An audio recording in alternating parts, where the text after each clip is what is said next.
दक्ष police news, पहिले खाकी मग बाकी।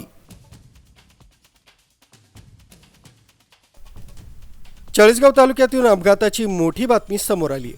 वागळी गावाजवळ ट्रक आणि आयशरची समोरासमोर धडक झाल्यानंतर या अपघातात आयशर चालक जागीच ठार झाला।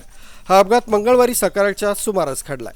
जेसीबीच्या माध्यमातून जखमींना अपघातग्रस्त वाहनातून काढण्यात आले। या प्रसंगी रस्त्यावरील दोन्ही बाजूची वाहतूक खोळंबली होती। समाधान मेघराज पाटील असं मयत चालकाचं नाव आहे।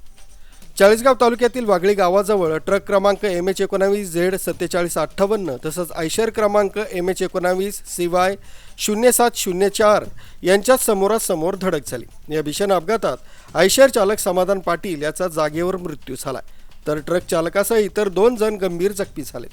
हा अपघात इतका भीषण होता की दोन्ही वाहनांच्या समोरील बाजूचा चुराडा झाला, तर जखमींना जेसीबी आणि क्रेनच्या माध्यमातून बाहेर काढण्यात आले। जखमी झालेल्यांना चाळीसगाव उपजिल्हा रुग्णालयात दाखल करण्यात आले।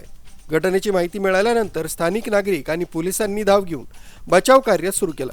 या भीषण अपघातामुळे रस्त्यावरील दोन्ही बाजूची वाहतूक सुमारे 1 तास खोळंबली होती।